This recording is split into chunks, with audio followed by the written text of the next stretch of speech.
श्री कृष्ण कहते हैं, उधार दीजिए मगर सोच समझकर। अपने ही पैसे भिखारी बनकर मांगने पड़ते हैं और अगला सेठ बनकर तारीख पर तारीख देता है। बात कड़वी ज़रूर है पर सच्ची है। आज की दुनिया में सबसे बड़ा अपराध किसी को पैसा उधार देना है और उससे भी बड़ा अपराध अपना उधार दिया पैसा वापस मांगना। आप पैसे मांगते ही तुरंत दुश्मन लगने लगते हैं। इसीलिए आप उतना ही पैसा किसी को उधार दीजिए जितने को आप भूल सको, क्योंकि रिश्ते नाते दोस्ती तभी तक रह सकती है जब आप दिए हुए पैसे वापस नहीं मांगते। फालतू खर्च करने से पहले उन लोगों को पैसे वापस ज़रूर दे देना जिन्होंने आपको अच्छा इंसान समझकर उधार दिया था। ज़्यादातर मनुष्य अपने आधे रिश्ते इसीलिए गवा देता है क्योंकि वो उधार दिए रुपए वापस मांगने लगता है। पैसा बिस्तर दे सकता है पर नींद नहीं। पैसा भोजन दे सकता है पर भूख नहीं। पैसा अच्छे कपड़े दे सकता है पर सुंदरता नहीं। पैसा ऐशो आराम के साधन दे सकता है पर सुकून नहीं।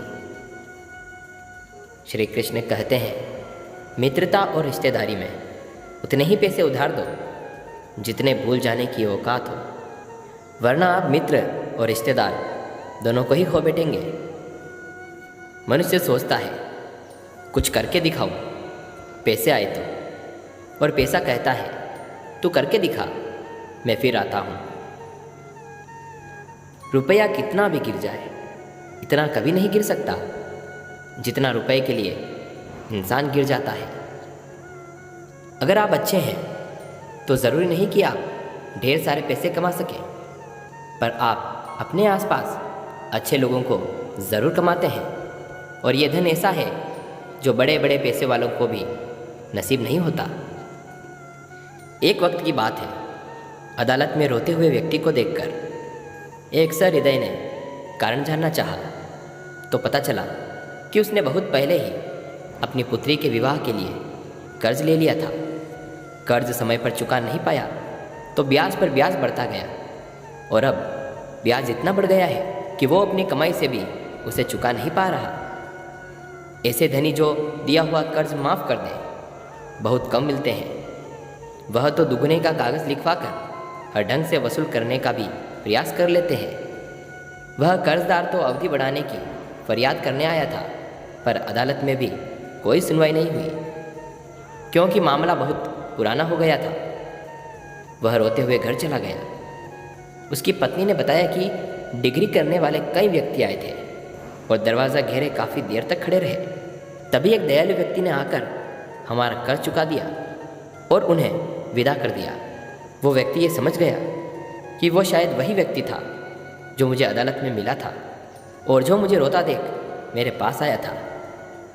शायद यहाँ आकर उसने ही मेरा दुख हल्का करने के लिए रुपए चुका दिए हैं। वह व्यक्ति उस दयालु व्यक्ति का पता लगाते हुए उसके घर पहुँच जाता है और बड़े ही विनम्र शब्दों में कृतज्ञता व्यक्त करने लगता है। उन्होंने कहा, भाई रुपए तो चुकाए मैंने ही हैं, पर किसी से ये कहना मत, क्योंकि थोड़ा पैसा जेब में होने के कारण यह तो मेरा कर्तव्य है जिसे मैंने पूरा किया है। और वो व्यक्ति ये बात भी कहता है कि मेरे बड़ों ने मुझे सिखाया है कि अगर आप इतने लायक हो जाते हैं कि आप किसी की मदद कर सकते हैं तो आपको मदद करने से कभी पीछे नहीं हटना चाहिए। श्री कृष्ण कहते हैं, उधार लेने वाले को सिर्फ एक बार मांगना पड़ता है और उधार देने वाले को कई बार मांगना पड़ता है। ये पैसा भी अजीब चीज़ है, जिसके पास नहीं है उसकी कोई इज्जत नहीं और जिसके पास है उसे किसी की इज्जत नहीं। श्री कृष्ण कहते हैं, किसी से मित्रता करनी हो तो उसको कुछ रुपए उधार दे दो और किसी से मित्रता तोड़नी हो तो अपने उधार दिए हुए पैसे वापस मांग लो। वो आपका अपने आप ही दुश्मन बन जाएगा। उधार और इज्जत उन लोगों को देनी चाहिए जहाँ से वापस आने की उम्मीद हो। कभी किसी से पैसे उधार मांग कर तो देखो, क्या पता तुम्हें तुम्हारी कीमत पैसों से कम निकले।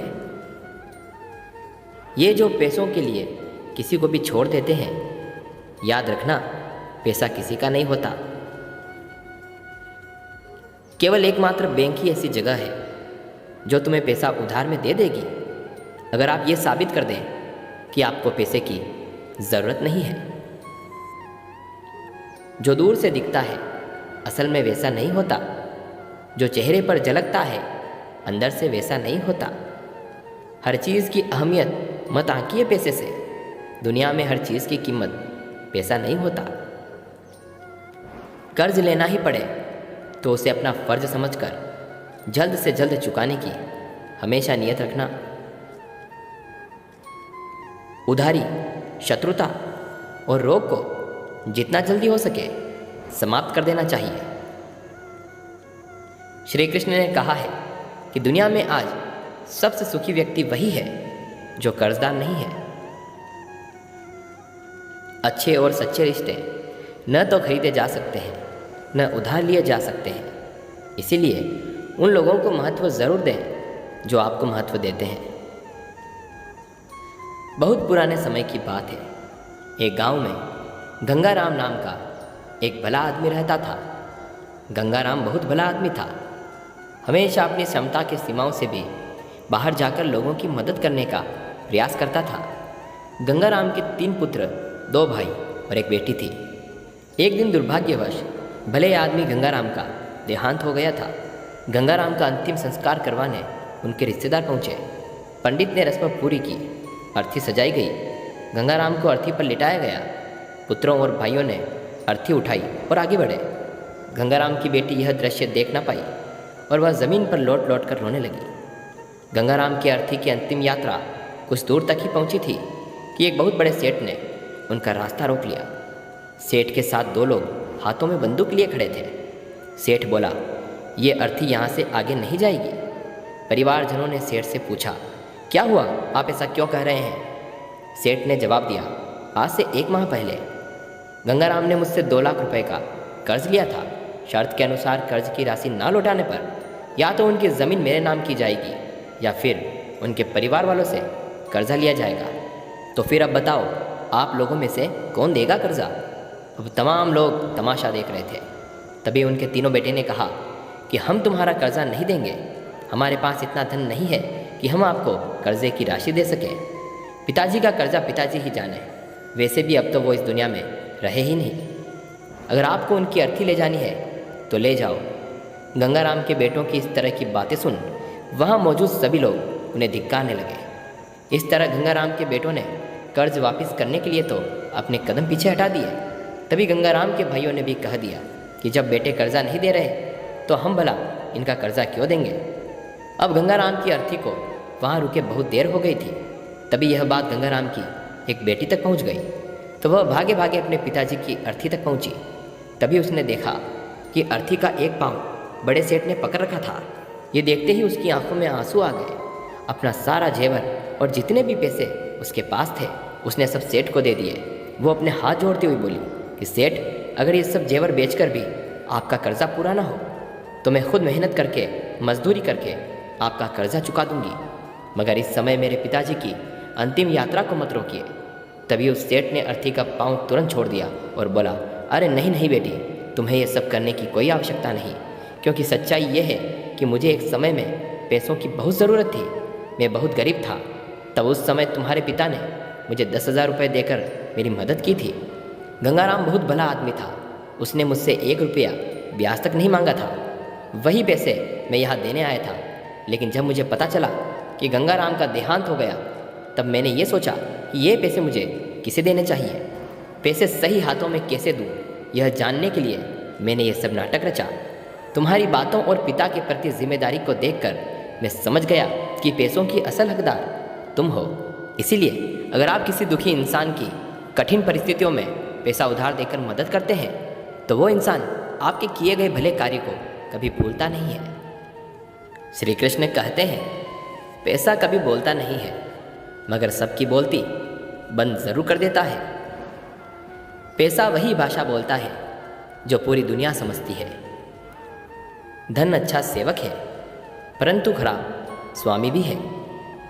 हर चीज़ की कीमत मिलने से पूर्व होती है और इंसानों की कीमत खोने के बाद। हमें ज़मीर बेचना नहीं आया, वरना दौलत कमाना इतना भी मुश्किल नहीं है। अगर आप अपने पैसे की गिनती कर सकते हैं तो समझ लीजिए कि आपके पास बहुत ज़्यादा पैसे नहीं हैं। आप यह सोचते हैं कि जड़ पैसा है। क्या आपने कभी यह सोचा है कि पैसे की जड़ क्या है? खाली जेब दुनिया का असली चेहरा हमारे सामने ला देती है। थोड़ी सी दया और चिंता ज़्यादातर पैसों के ढेर से अधिक मूल्यवान होते हैं।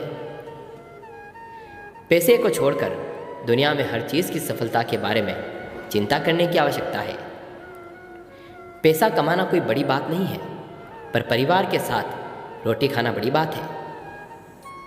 बुद्धि से पैसा कमाया जा सकता है, परंतु पैसे से बुद्धि नहीं कमाई जा सकती।